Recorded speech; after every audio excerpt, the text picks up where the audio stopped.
Below the menu bar in Photoshop, you'll find the Options bar.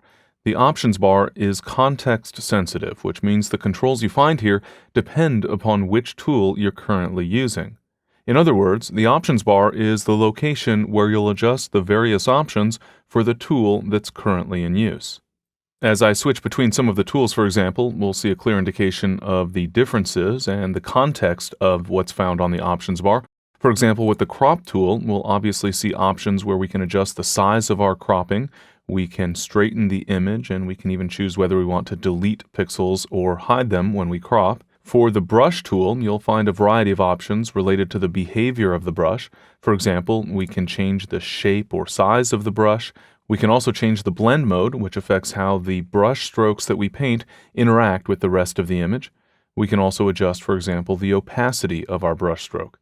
So whenever you choose a tool from the toolbox, it's important to take a look at the Options bar and check for the settings that are currently established and possibly change them. For example, generally speaking, if you're painting on an image, you probably want to paint at a full opacity. If you had recently been painting at a reduced opacity, then that setting will be sticky. Anything we establish on the Options bar will stay that way until we change it.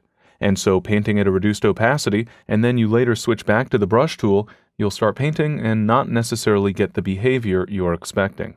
One feature that is common on the Options bar is the Preset option. We can save presets for our particular tools. So, for example, if I had my brush set up to paint in the Overlay blend mode and at a 20% opacity, then I could save those settings. I'll go ahead and establish those settings first. And then I can click on the Preset pop-up and click the New Preset button over on the right side of that pop-up. I'll type a new name. I'll just call this Brush Tool Overlay 20%, and I'll go ahead and click OK, and that will save that preset. So in the future, if I had been working with a different setup for the Brush Tool, for example, I can quickly get back to that configuration by choosing Brush Tool Overlay 20%.